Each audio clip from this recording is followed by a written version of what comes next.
에돔이 망하게 되어질 때에 이렇게 망하게 될 것이다 라고 하는 부분을 우리가 7절에서 8절에서 확인하게 되어집니다. 이미 앞부분에서 도적이 강도가 들었을 때 귀한 것을 취하면 귀한 것만 가지고 나머지는 그냥 버려두고 그냥 갈 텐데, 에돔이 망할 때는 남기지 않고 모두 다 가져가게 될 것이다. 다 약탈당하게 될 것이다. 이렇게 설명을 했고, 포도를 따는 자가 다 따지 않고 얼마쯤 남기듯이 이런 식으로 농사를 거두는데, 이 에돔이라는 나라가 망할 때는 아예 남는 것이 하나 없이 다 수탐될 정도로 다 망하게 된다. 아주 철저하게 그리고 처절하게 망하게 될 것이다. 이 얘기를 우리가 지난 금요일에 살펴보았었고, 그 연장선상에서 오늘 또 다른 부분으로 그들이 망하게 된 모습을 이야기를 하고 있습니다. 7절 말씀을 보면 너와 약조한 자들이 다 너를 쫓아 변경에 이르게 하며, 너와 약조한 자들이라고 하는 것은 동맹관계를 맺은 나라들, 이웃 나라들을 이야기합니다. 그러니까 자기하고 친하게 지냈던 바로 그들이 배신해서 에돔이라는 나라를 에돔의 국경 밖으로 다 쫓아내게 된다는 거죠. 여러분, 인생에서 참 쓰라린 것들이 참 많지만 믿었던 사람에게서 사기를 당하거나 배반을 당해서 어마어마한 손해를, 금전적이든 정신적이든 관계적이든 이 손해를 볼 때 이 갖게 되어지는 이 마음, 이것이 참 슬픈 마음입니다. 참 목사로서 참 힘든 것 중에 하나가, 제가 이제 우리 성도님들하고 참 이제 믿음 생활을 이렇게 하게 될 때 우리는 여러분과 동맹의 관계예요. 예수 그리스도로 말미암아 우리는 하늘 가족이 되고 이 동맹의 관계, 그 이상의 관계인데, 참 이렇게 여러 가지 교회에서 사람이 많으면 문제들이 많이 발생하게 되어지고, 그래서 교회를 떠나가는 사람들이 있을 수 있게 되잖아요. 그래서 웬만하면 다독거리고 다 이렇게 막지만, 제가 떠나는 분들한테 꼭 하는 말이 그거예요. 떠나게 되어지면 지금은 아쉬움과 섭섭함이 교차하지만 당신이 시간이 지나면 많이 후회하게 되어진다.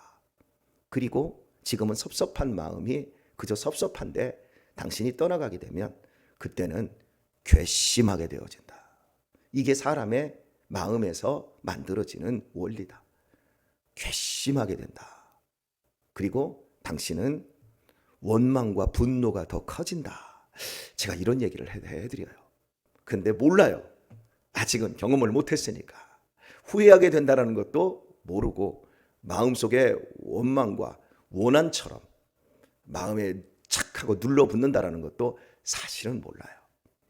그리고 남아있는 사람들 입장에서 떠난 사람을 보면 꼭 배신자 같고 또 아주 괘씸하게 여겨지는 그런 마음이 있는 것도 몰라요. 참 무서운 거죠.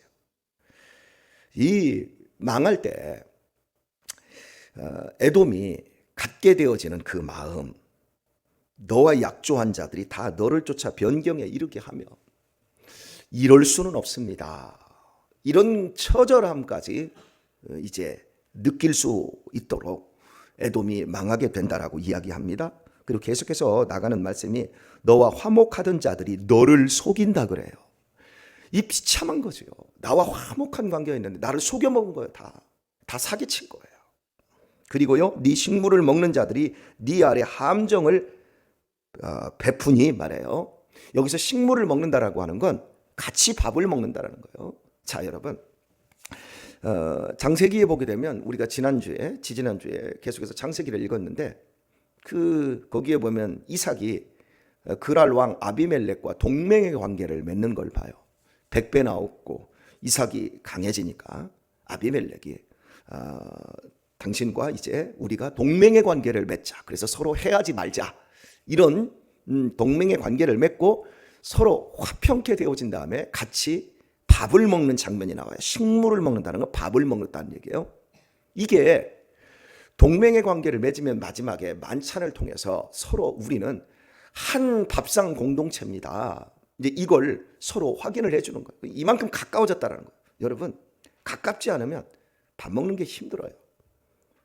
오늘 김동영 목사님이 어떤 목사님하고 같이 목사님 대접하고 싶은데 그 목사님하고 목사님 같이 모시고 밥 좀 먹지요 라고 하는데 싫습니다. 제가 이제 이렇게 얘기했더니 권사님, 아니 뭐 같은 목사님인데요.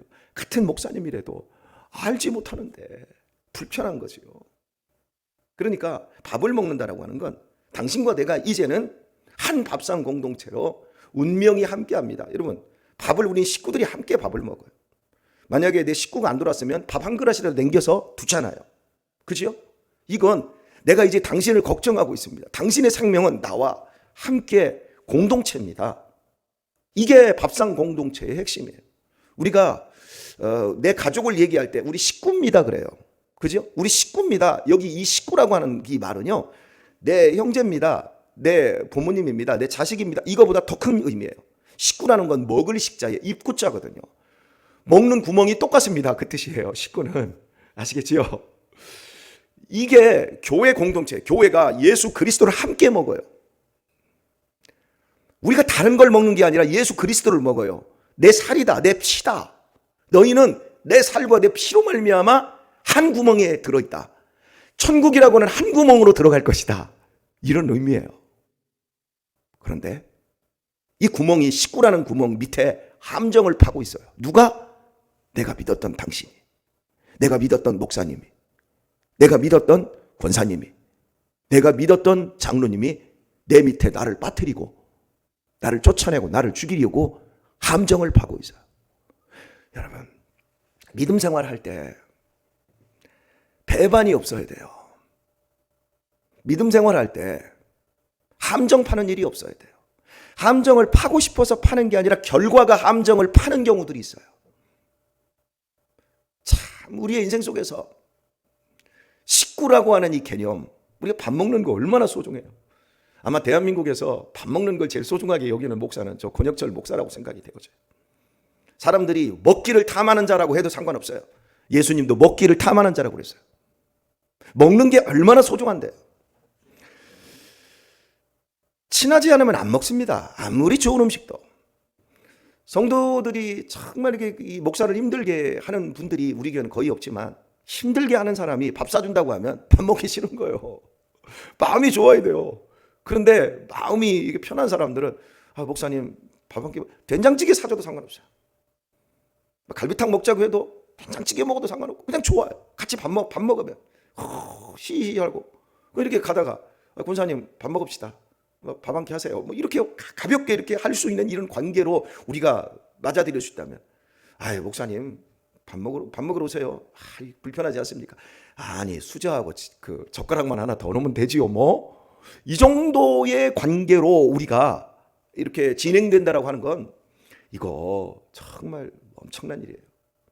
이 목사님들이 가끔씩 착각하는 게요, 이 남자들은요 친해지기 위해서 함께 목욕을 할 수 있어요. 친해지는 방법으로 목욕을 해요. 그런데 여자들은 절대로 친한 사람들끼리 목욕하지 친해지는 방법으로 목욕하지 않습니다. 그런데 목사님들이 사모님을 잘 이해를 못하면, 이제 목사님 사모님들하고 함께 무슨 야유회를 가든지 하루 멀리 외출을 떠났다가 돌아오는 길에 온천이 있으면 우리 온천 갑시다 이렇게요. 그러니까 목사님들은 서로 남자들이니까 뭐 친해지는 방법으로 목욕 갑시다 이렇게 하는데, 사모님들은 친하지 않으면 서로 빨가벗고 목욕을 안 한단 말이죠.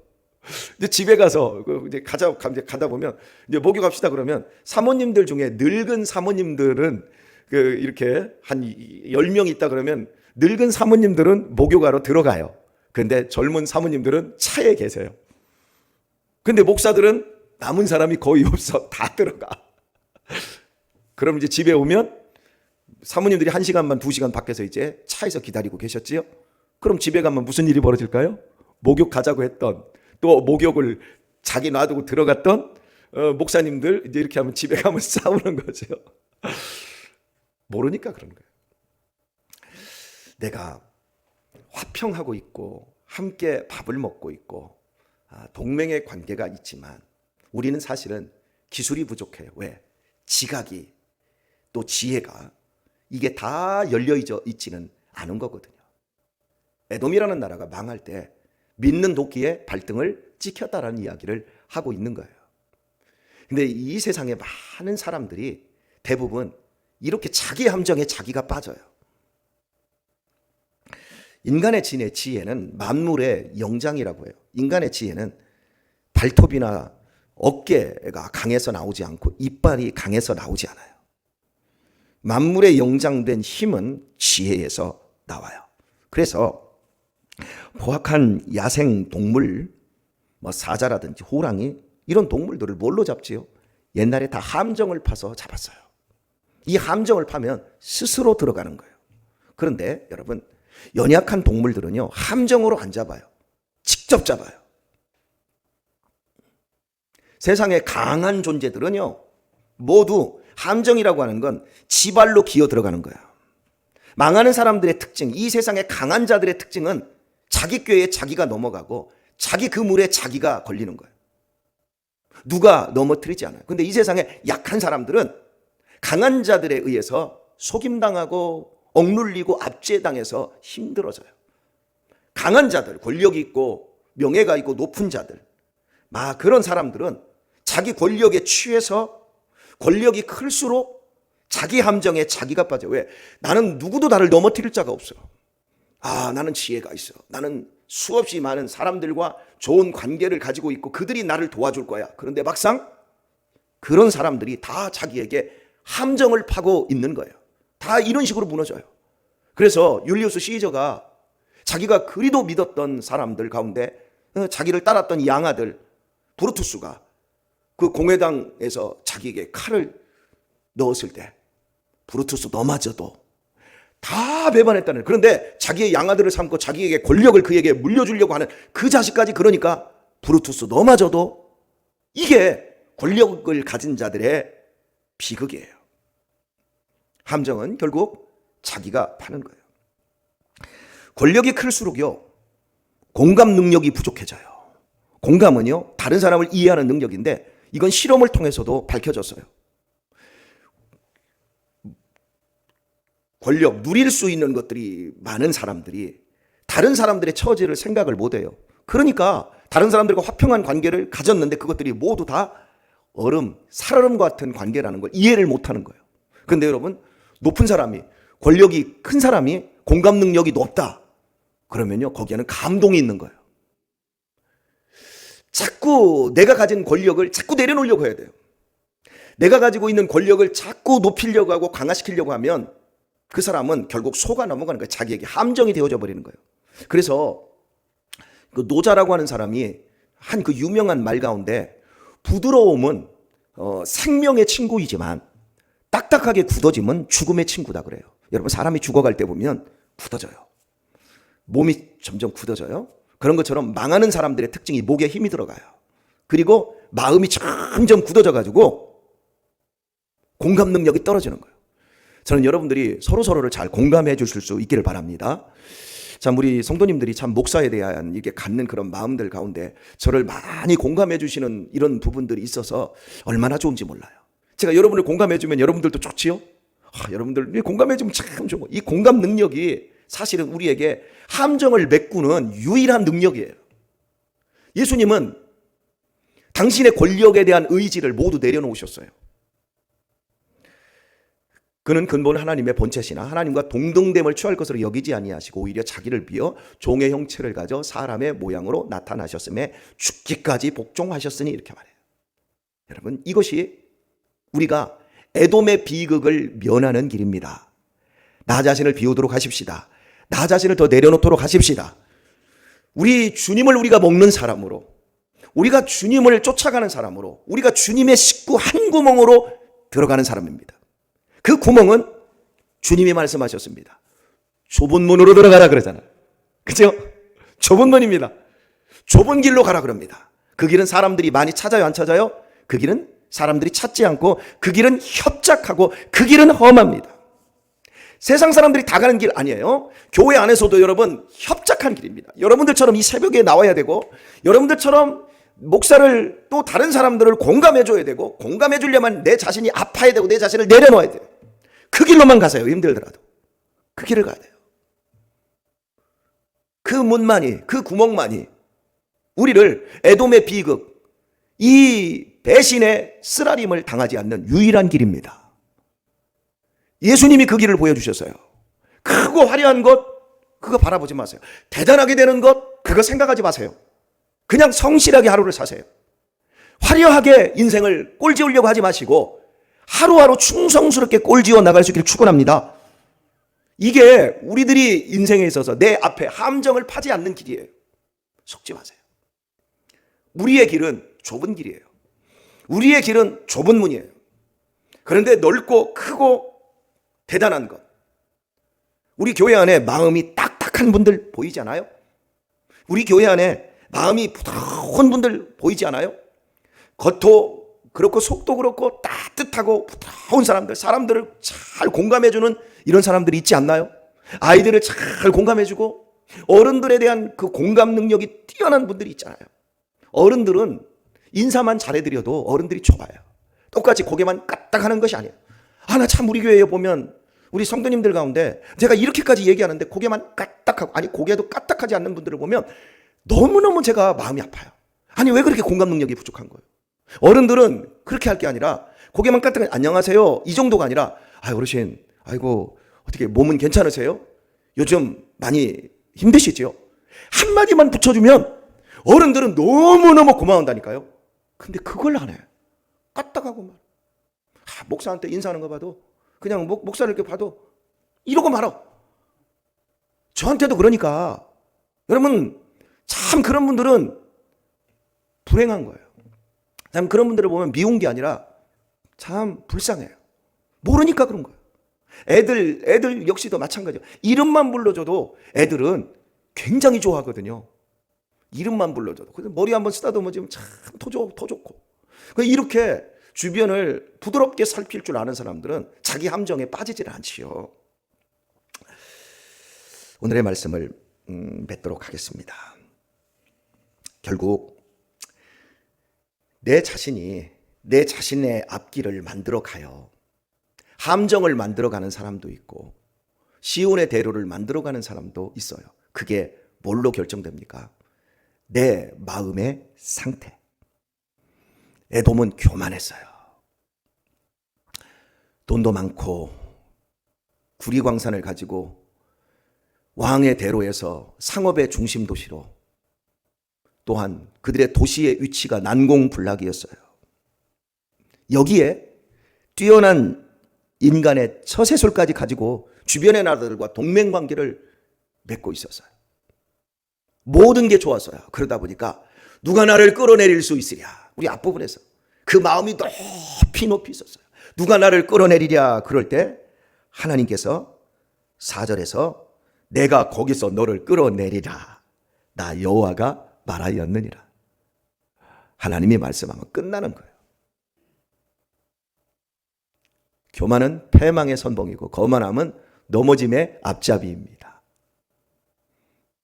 그러나 하나님은 반대로 말씀하십니다. 겸손과 여호와를 경외함의 보응은 재물과 영광과 생명이니라. 우리 앞길을 하나님께서 겸손하면 하나님만을 의지하는 식구로서의 그 삶을 사는 사람은 하나님께서 그 앞길을 책임져 주신다는 말씀이지요. 사랑하는 교회 여러분, 우리 공감 능력을 키우도록 하십시다. 머리가 엄청 아파요. 여기 지금 한 대가 약 기운이 떨어지니까 진통 이게 끝나니까 한 새벽 3시부터 엄청 아픈데 설교할 때는 아픈지도 모르고 해요. 그런데 이제 끝나면 아플 것 같아요. 지금도 아프지만 내 아픈 것만 생각하지 말고 상대방들이 아픈 것들을 더 생각해주고 우리 공감 능력을 키워가는 그런 사람, 예수님의 마음을 품은 겸손한 그 다짐, 이것이 우리를 살리고 우리를 복되게 함을 잊지 마시고 오늘 또 그렇게 이 하루를 아름답게 사시기를 예수님의 이름으로 축원합니다.